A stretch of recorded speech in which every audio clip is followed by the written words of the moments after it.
하나님 말씀 봅니다. 하나님 말씀 사무엘상 28장 8절에서 14절까지입니다. 사무엘상 28장 8절에서 14절까지 같이 읽겠습니다. 사울이 다른 옷을 입어 변장하고 두 사람과 함께 갈새 그들이 밤에 그 여인에게 이르러서는 사울이 이르되 청하노니 나를 위하여 신접한 술법으로 내가 네게 말하는 사람을 불러 올리라 하니 여인이 그에게 이르되 내가 사울이 행한 일 곧 그가 신접한 자와 박수를 이 땅에서 멸절시켰음을 아나니 내가 어찌하여 내 생명의 올무를 놓아 나를 죽게 하렸느냐 하는지라. 사울이 여호와의 이름으로 그에게 맹세하여 이르되 여호와께서 살아계심을 두고 맹세하노니 내가 이 일로는 벌을 당하지 아니하리라 하니 여인이 이르되 내가 누구를 내게로 불러 올리랴 하니 사울이 이르되 사무엘을 불러 올리라 하는지라. 여인이 사무엘을 보고 큰 소리로 외치며 사울에게 말하여 이르되 당신이 어찌하여 나를 속이셨나이까. 당신이 사울이시니이다. 왕이 그에게 이르되 두려워하지 말라. 내가 무엇을 보았느냐 하니 여인이 사울에게 이르되 내가 영이 땅에서 올라오는 것을 보았나이다 하는지라. 사울이 그에게 이르되 그의 모양이 어떠하냐 하니 그가 이르되 한 노인이 올라오는데 그가 겉옷을 입었나이다 하더라. 사울이 그가 사무엘인 줄 알고 그의 얼굴을 땅에 대고 절하니라. 아멘. 어제는 궁지에 몰린 사울이 여호와께 응답을 구했지만 그 어떤 수단으로도 응답하지 않자 급기야 자신이 쫓아낸 신접한 여인을 찾는 장면까지 살펴보았습니다. 오늘은 사울이 직접 신접한 여인을 만나고 그에게 사무엘을 불러 올려달라고 청하는 장면까지 살펴봅니다. 사울은 이 왕복이나 자신의 갑옷 대신 자신의 정체를 알 수 없도록 옷을 바꿔서 이렇게 변장을 하고 두 사람과만 함께 그날 밤에 신접한 여인을 찾아갑니다. 사울이 이렇게 변장한 이유는 한 세 가지 정도를 그 이유를 생각해 볼 수 있습니다. 첫 번째로는 혹시나 블레셋 군대의 눈에 띄어서 위험을 당할까 두려워했기 때문이다라고 할 수가 있습니다. 이 길보아 산에서 수넴까지 그 엔돌까지 가는 길에 그 수넴을 지나가는 건 아닌데 가까운 지역에 있었단 말이죠. 그래서 이 블레셋 군대의 눈에 띄지 않도록 하기 위해서 변장을 했다 이렇게도 볼 수 있고, 또 하나는 현재 자신의 행위가 이전에 자신의 했던 행동과 모순되는 행동을 하고 있기 때문이다라고도 할 수 있습니다. 즉 전에는 앞에 3절에서처럼 신접한 자를 이스라엘에서 어떻게 쫓아내는 일을 했는데 이번에는 그 여인을 찾아가고 있는 그것을 이제 스스로 어떤 가책을 느끼는 이런 것도 있었겠죠. 그래서 백성들의 비난의 대상이 될 것을 두려워해서 그것을 위장하기 위해서 변장을 했다 이렇게 볼 수도 있습니다. 또 세 번째로는 그가 이 신접한 여인을 찾는 이유가 무엇입니까? 꿈으로도 우림으로도 선지자로도 하나님이 응답하시지 않았기 때문에 신접한 여인을 찾아가는 건데, 자신이 이렇게 신접한 여인을 찾아가는 것이 백성들의 눈에 띄기라도 한다면 백성들의 사기는 급전직하 떨어질 것이 분명합니다. 하나님으로부터 응답을 받지 못했는데 이 전쟁은 하나만 하다라고 하는 그런 생각들을 하지 않겠습니까? 그래서 이런 이유들로 인해서 변장을 하고 밤중에 신접한 여인을 찾아가고 있는 겁니다. 밝은 대낮이 아니라 어둠에 둘러싸인 한밤중에 이렇게 엔돌의 신접한 여인을 찾는 이 사울의 행동은 그가 이미 어떤 그의 영적인 상태를 보여주는 상징적인 그런 의미도 있다라고도 볼 수 있습니다.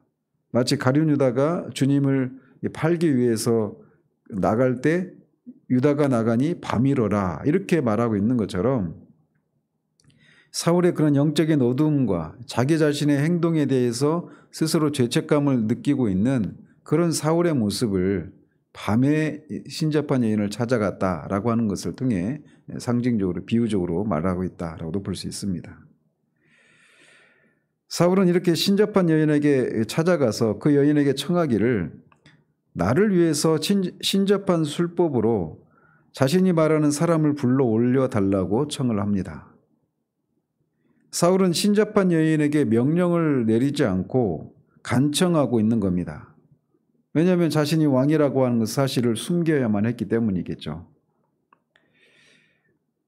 여기서 특별히 나를 위하여라고 하는 말이 이제 우리말에는 그 뉘앙스가 잘 전달되지 않는데 이게 이 원어의 의미를 보면 굉장히 간청하는, 애원하는, 그러니까 높은 사람에게, 높은 지위에 있는 사람에게, 어떤 갑의 위치에 있는 사람에게, 을의 입장에 있는 사람이 간청하는, 애원하는 그런 뉘앙스를 풍기고 있는 겁니다. 즉 사울은 이 백성을 통치하는 왕임에도 불구하고 이 가증스러운 일을 하는 신접한 여인에게 이렇게 애원을 할 정도로 지금 궁박한 처지에 처해 있다라고 하는 것을 보여주고 있는 것이죠.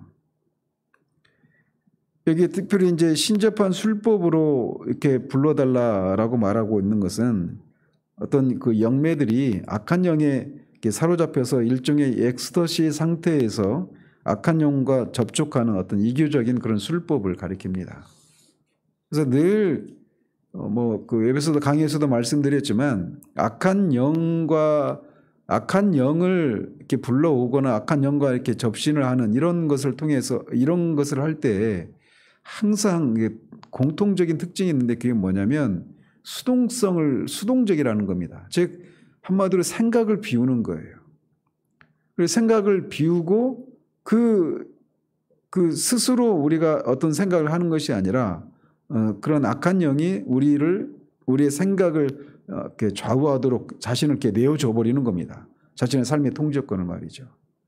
근데 우리가 하나님 앞에 기도한다든지 할 때 이런 걸 의미하는 게 아니에요.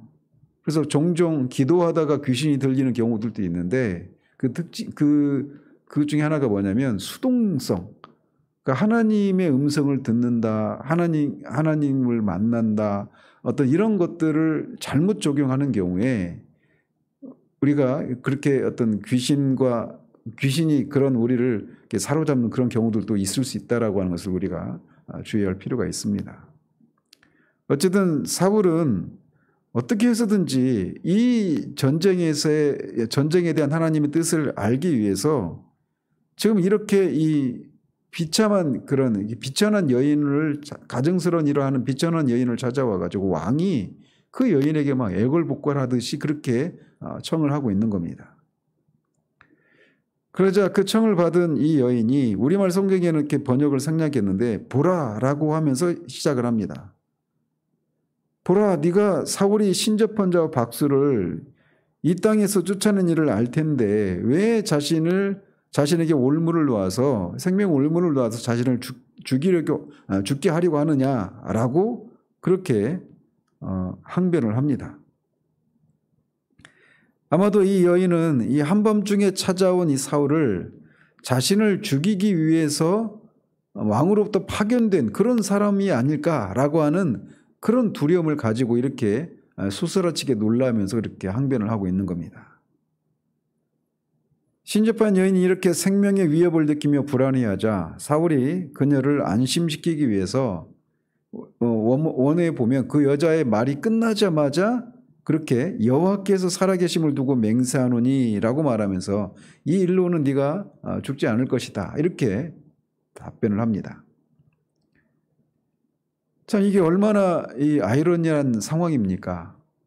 여호와께서 금지하시는 그 일을 하고 있는 그 신접한 여인이 또 이제 그 하나님이 하나님이 금지하신 그런 망령된 행위를 하려고 하는데 그 일을 하도록 하면서 거룩하신 하나님의 이름을 하나님의 살아계심을 두고 맹세한다 이렇게 말을 하고 있는 그 자체가 모순된 일이고 거룩하신 하나님의 이름을 망령되이 일컫는 신성모독적인 그런 범죄 행위인 것이죠. 이런 경우들이 우리에게도 그 하나님을 섬긴다라고 하는 사람들 속에서도 종종 보여지는 그런 모습입니다. 그 여인이 이 일로는 벌을 당하지 않을 것이다. 이렇게 사울이 호언장담하고 있는 것은 자신이 그 여인을 살리기도 하고 죽일 수도 있는 그런 위치에 있는 그런 통치자다라고 하는 것을 은연중에 보이고 있는 것이죠. 그럼에도 불구하고 이 여인은 이때까지도 사울이라고 하는 것을 알지 못하는 것입니다. 이런 것을 통해서도 이 신접한 여인의 술법이라고 하는 것이 그렇게 신통치 않다라고 하는 것을 여기서도 볼 수 있습니다. 이런 모습은 뒤에서도 또 보이는데 여인은 이렇게 사울로부터 그런 대답을 듣자 그러면 누구를 불러오기를 원하느냐라고 묻자 사울은 사무엘을 불러 올려달라라고 청을 합니다. 여기서 신접한 여인이 누구를 내가 무엇을 불러오기를 원하느냐 이렇게 말하지 않고 내가 누구를 즉 인격체를 어떤 인격체를 불러오기를 원하느냐라고 말을 하고 있는 것이죠. 자, 그러면서 사무엘을 불러 올려달라 이렇게 말을 하는데 그리고 사무엘이 올라오지 않습니까? 그래서 이 구절도 이제 성경에 해석하는데 어려움을 겪는 그런 구절 중에 하나인데 사무엘이 올라온 것을 어떻게 해석해야 되는가라는 겁니다. 결론적으로 말씀을 드리면 실제로 사무엘이 올라온 것이다 이렇게 말을 할 수가 없습니다. 그것은 성경에 모순되는 것이죠. 왜냐하면 사람이 한 번 죽으면 그 영혼은 지상세계를 완전히 떠나서 낙원 육체가 없는 영의 상태로 영혼의 상태로 낙원에 가든지 또는 음부에 가서 그렇게 그리스도의 그 부활 때 재림 때 이제 그 생명의 부활과 사망의 부활로 부활하지 않습니까? 그리고 이 세상 사람과 더 이상 접촉을 할 수 없는 그런 것이 성경에서 우리에게 말해주고 있는 거예요. 근데 오늘날 우리 이제 동양 사상에서는 사람이 죽으면 뭐 구천을 떠돈다, 구천을 떠돈다 이런 얘기를 하면서 귀신이 죽은 사람이 어떻게 귀신으로 그렇게 이 세상의 사람들과 이렇게 접신하는 이런 것들이 일반적으로 우리에게 받아들여지고 있죠. 그런데 그건 성경의 가르침과 다르단 말이죠. 따라서 신접한 여인이 불러온 이 사무엘은 실제 사무엘의 영혼이라고 볼 수가 없습니다. 그럼 뭐냐? 그건 사탄이 마귀가 그게 그 사람으로 그렇게 위장을 해서 거짓으로 위장을 해서 그 사람인 것처럼 사람을 속이는 그런 것이라고 할 수 있습니다. 사실 말도 되지 않는 것이 하나님의 거룩한 선지자가 귀신에 사로잡혀서 그렇게 초혼 행위를 하는 이런 신접한 여인의 그런 부름에 거룩한 선지자가 나온다. 이것 자체도 말도 되지 않는 그런 상황이죠. 따라서 이것은 마귀가 이 신접한 여인의 그 초혼 행위에 사무엘로 가장해서 나타남으로써 자신의 하수인을 사용하는 자신의 하수인으로 사용하는 이 신접한 여인에게도 놀라운 능력이 있다라고 하는 것을 이렇게 나타내 보이기 위한 것입니다. 그리고 지금도 이런 일들은 지금도 행해지고 있는 것이죠. 그런데 또 하나 질문을 할 수가 있죠. 내일 우리가 살펴보겠지만 이때 불러 올려진 이 사무엘이 사울에게 예언을 하지 않습니까? 근데 그리고 그 예언이 실제로 성취되었단 말이죠. 이것 또한 얼마든지 성경적으로 이렇게 해석을 할 수가 있는 것입니다. 즉 마귀에게 어떤 예언이나 그것을 이룰 수 있는 능력이 있기 때문에 그 사무엘로 분장한 그 영의 말이 성취되었다 이렇게 말하는 게 아니라 그렇게 하나님께서 이 신접한 여인을 의지할 정도로 미신에 빠진 사울이나 또는 마귀의 역사까지도 하나님의 강권적인 역사를 이루는데 그냥 하나님이 쓰신다라고 그렇게 말할 수가 있는 것입니다. 그래서 귀신 들린 이것과 연장해서 계속 말씀을 드리면 그 점쟁이들도 정말 이렇게 귀신에 들려서 점을 치는 그런 사람도 있죠. 뭐 사주풀이라고 이런 사람과는 다르게 진짜로 어떤 악한 영에 사로잡혀서 그들은 신이라고 부르지만 성경 입장에서 보면 악한 영들이죠.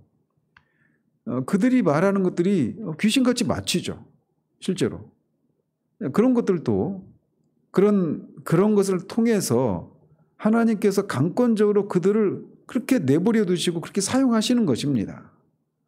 그런데 사람들이 이 하나님의 말씀이 아니라 그런 귀신의 말을 통해서 계속해서 그 귀신의 왕인 사탄을 섬기도록 하기 위해서 그런 것들을 그렇게 하나님이 그냥 허용하시는 거예요. 어쨌든 여기서 올라온 사무엘은 실제 사무엘이 아닙니다.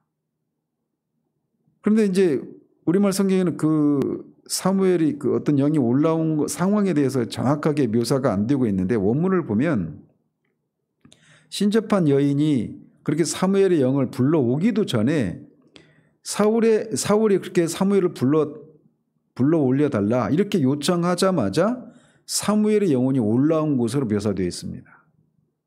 초혼행위가 없었어요. 혼을 부르는 그런 행위가 없었는데 사무엘의 청을 듣자마자 이 사무엘의 영이 올라온 것으로 이렇게 묘사되어 있단 말이죠. 이것도 역시 이 신접한 여인의 능력이 하찮은 것이다라고 하는 것을 여기서도 보여주고 있는 거예요. 그녀의 어떤 초혼 행위를 통해서 사무엘이 올라온 것이 아니라 하기도 전에 올랐단 말이죠. 신접한 여인이 이렇게 사무엘을 보자마자 그제서야 이 자신에게 찾아온 사람이 사무엘을 불러달라고 요청한 사람이 사울이라고 하는 것을 알아차리고 어째서 자신을 속였느냐라고 막 소스라치게, 원문을 보면 소스라치게 이렇게 비명을 지르듯이 그렇게 소리쳤다라고 말을 합니다. 이 당시 이 엔돌의 신접한 여인은 큰 놀라움과 두려움에 사로잡힌 나머지 이렇게 막 비명을 지르고 있는 것입니다. 자, 이런 모습은 역시 앞에서도 말씀드린 것처럼 이미 사울이 이 일로는 네가 죽지 않을 것이다 라고 하는 말을 통해 여인의 생사를 좌우할 수 있을 정도의 그런 위치에 있는 사람이라고 하는 것을 통해 그가 이스라엘의 왕이라고 하는 것을 은연중에 내비쳤는데도 여전히 알아보지 못했던 이 여인이 이제서야 이제 알아본단 말이에요. 이런 것을 통해서도 이 여인의 그 신통력이라고 하는 것이 어떤 영험하지 못한 그런 것을 여기서 보여주고 있는 것이죠. 한편 이 여인이 이 사무엘의 영을 보고 소스라치게 놀라지 않고 그 요청을 한 사람이 사울이라고 하는 것을 보고 소스라치게 놀란단 말이에요. 이것을 통해서도 이 올라온 이 영이 실제 사무엘이 아니라고 하는 것을 알 수가 있습니다. 죽은 사무엘이 올라올 때 그걸 보고 놀라는 게 더 일반적이지 않습니까? 그래서 따라 이런 것을 통해서도 여기에서 올라온 사무엘의 영이 실제 사무엘이 아니라고 하는 것을 우리에게 보여주고 있는 것이죠. 자, 그러자 사울은 그녀에게 두려워하지 말라라고 달랩니다. 즉 앞에서 말한 것처럼 그녀가 이 일로 죽지 않을 것이니까 그렇게 두려워하지 말라라고 말하고 있는 거죠. 자, 그러면서 그녀가 무엇을 보았느냐라고 묻습니다. 이 얘기는 이 여인이 본 그 실체를 사울은 보지 못하고 있다라고 하는 것을 보여주고 있는 것이죠. 따라서 이 사무엘의 영이라고 하는 이것은 객관적인 사실이 아니라 여인만 주관적으로 그렇게 보고 있는 거예요. 그래서 어떤 사탄이 자신의 하수인인 이 신접한 여인의 영혼을 지배해서 거짓된 환상을 이렇게 보게 함으로써 그런 영적인 질서를 혼란케 하고 사람들을 미혹하고 있는 것이다 라고 말할 수 있는 것이죠. 이런 사울의 질문에 여인은 영이 땅에서 올라오는 것을 보았다라고 말합니다. 여기서 올라온다라고 하는 단어가 능동 분사형으로 되어 있습니다. 이것도 이제 뭘 의미하느냐면 능동태니까 사무엘의 영이 능동적으로 올라왔다라는 거예요. 끌어올려진 것이 아니라 스스로 올라왔다라는 것입니다. 즉 여인의 그 술법에 의해서 끌어올려진 것이 아니라 사무엘의 영이 스스로 올라왔다라는 것을 의미하는 거예요. 그리고 분사형이기 때문에 그 영이 현재 올라오고 있는 그런 모습을 말해주고 있는 겁니다. 따라서 사무엘의 영은 그 여인이 끌어오고 있는 것을 끌어올리기도 전에 스스로 올라와서 그 여인을 놀래키고 있는 것입니다. 한편 여기서도 이 여인이 사무엘의 영이 땅에서 올라오고 있다라고 이렇게 말을 하고 있지 않습니까? 그래서 이것 역시 이 성경의 그런 가르침과 배치되는 상치되는 그런 것이기 때문에 이 영이 실제 사무엘이라고 할 수가 없다라고 말할 수가 있는 것입니다. 어쨌든 사탄이 사람을 미혹하기 위해서 그렇게 위장한 것이다라고 하는 것을 우리가 유추할 수 있는 것이죠. 자, 이에 사울이 그 여인에게 그 모양이 어떠냐라고 묻자 한 노인이 올라오는데 그가 겉옷을 입었다 이렇게 답변을 합니다. 사무엘은 83세의 나이로 죽었습니다. 그러니까 거기다가 겉옷이라고 하는 이 겉옷은 이 15장에서 그 사무엘이 입었던 종교적인 의식을 행할 때 입었던 그 옷을 가리킵니다. 따라서 뭐 틀림없이 사무엘이다 이렇게 인식할 수 있는 그런 모습으로 올라오고 있는 것이죠. 그래서 얼마든지 그런 일을 하는 것이죠. 그래서 뭐 시어머니, 죽은 시어머니 귀신, 작은아버지 귀신, 뭐 죽은 어떤 아들 막 이런 식으로 베빙이 굿도 그런 거잖아요. 그래서 그게 다 사탄이 귀신을 통해서 그렇게 하는 일이죠. 사람이 죽어서 귀신이 되는 것이 아니라.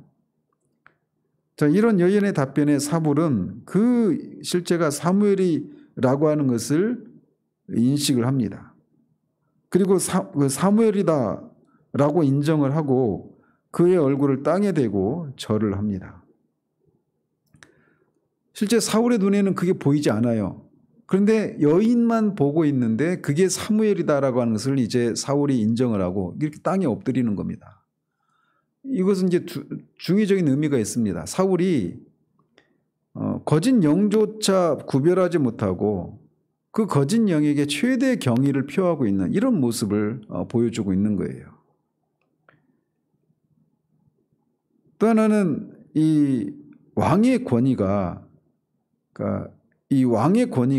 철저히 이렇게 실추되어 있는 이런 모습을 또 보여주고 있는 것입니다. 이렇게 사울은 사무엘 신접한 여인을 통해서 사무엘의 영혼을 실제로 이제 보게 되는 것이죠. 그러니까 눈으로 직접 본 건 아니지만 사무엘과 이런 만남을 가지게 됩니다. 저는 이 사울의 이 모습을 보면서 굉장히 슬픔이 밀려옵니다. 우리가 이미 앞에서 살펴봤지만 그도 한때 여호와로부터 기름 부음을 받았던 그런 사람이었습니다. 그래서 다윗도 2번이나 그를 죽일 기회가 있었음에도 불구하고 죽이지 않지 않습니까? 그리고 하나님의 영에 크게 감동되어서 그렇게 암몬 사람들을 죽이기도 하고 블레셋 사람들을 그렇게 쳐서 물리치기도 하는 하나님께 쓰임받았던 사람이었단 말이에요. 그리고 선지자를 통해서 하나님의 뜻을 구하려고 하고 제사장을 통해서 하나님의 뜻을 구하려고 하는 전쟁에 나갈 때마다 그런 일들을 하지 않습니까? 그리고 블레셋과 이 마지막 전쟁에서도 그런 행위들을 하지 않습니까? 즉 그는 한 번도 여호와를 떠난 적이 없어요. 여호와께 쓰임도 받은 경험도 있고 여호와를 떠난 적이 없단 말이에요. 그럼에도 불구하고 그는 하나님께 버림을 받습니다. 그런 면에서 굉장히 슬프다라는 겁니다. 오늘 본문에 나타나는 이 사울은 일시적인 믿음, 일시적인 회개, 거짓 믿음을 소유한 사람들의 전형적인 모습을 보여주고 있는 겁니다.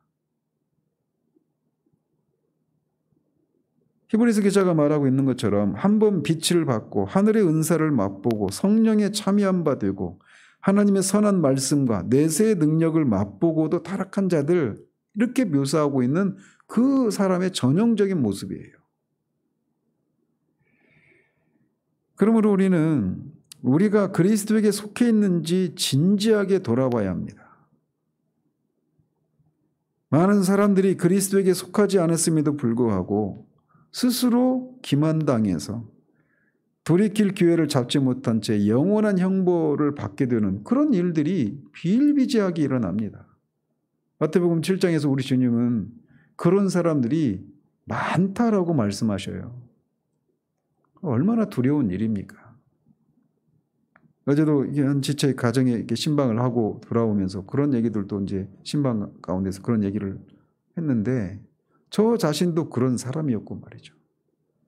기만당한 거죠. 스스로 속은 거예요. 내가 구원의 근거를 내 안에서 찾는 한, 내 경험에서 찾는 한, 그것은 결코 우리를 하나님 앞에 세워주지 못합니다. 내 밖에서 이루어진, 그리스도를 통해서 이루어진, 그 십자가를 통해서 이루어진 그 사역만이, 그 일만이 우리를 하나님 앞에 세워줄 수 있는 유일한 길입니다. 우리는 이렇게 비참한 사울의 이 최후의 이런 모습을 보면서 그런 경각심을, 내가 정말 그리스도께 속해 있는지 확인하는 이 작업을, 고통스럽고 때로는 두려운 일이지만 반드시 해야 되는 일이라고 하는 것을 우리가 기억할 필요가 있어요. 그리고 그 일의 핵심은 내가 그리스도의 십자가를 믿는가, 내게 어떤 일들이 일어났는가가 먼저가 아니라 정말 그리스도의 십자가가 나를 위해서 이루어진 일이라고 하는 이 하나님의 말씀을 내가 믿고 있는지, 그리고 오직 그것만이 나를 하나님 앞에 세워줄 수 있다라고 하는 것을 믿고 있는지, 그 사실을 봐야 합니다. 그리고 또 반대로 우리가 그리스도 안에 있다라고 하는 그 사실은 얼마나 우리가 우리 구원에 대해서 큰 확신을 가질 수 있는 그런 일인가요? 우리의 믿음은 때로는 흔들리고 넘어지고 연약하고, 그럼에도 불구하고 이미 2000년 전에 십자가에서 이루어진 그 일들은 요지부동입니다. 이미 이루어진 일이에요. 그리고 그 일이 의미하는 것들, 그리고 의미하는 것뿐만 아니라 실제로 그 일이 그 역사하심이 실제로 이미 이루어진 일이에요. 그건 변동이 없습니다. 우리의 믿음처럼 연약해지고 또는 그 막 불안해하고 의심이 있고 이런 일이 없어요. 십자가 사건은 이미 이루어진 역사적인 요지부동의 사건이란 말이에요. 거기에서만 우리 영혼이 안전합니다. 그 안전함 안에 우리가 있음을 오늘 또 알고 그 은혜를 주신 하나님께 감사하며 살아가기를 바라요. 제가 어젯밤에 늦게 잠들었다가 또 일찍 잠에서 깼습니다. 오늘 사실 많이 잠을 못 자고 나왔는데 잠을 일찍 깼는데 마음에 얼마나 감사가 계속 밀려오던지요. 우리 지체들을 위해서 기도하면서 마음이 일찍 깼는데 마음이 막 벅참이 있어요. 하나님이 그리스도 안에 있다라고 하는 것.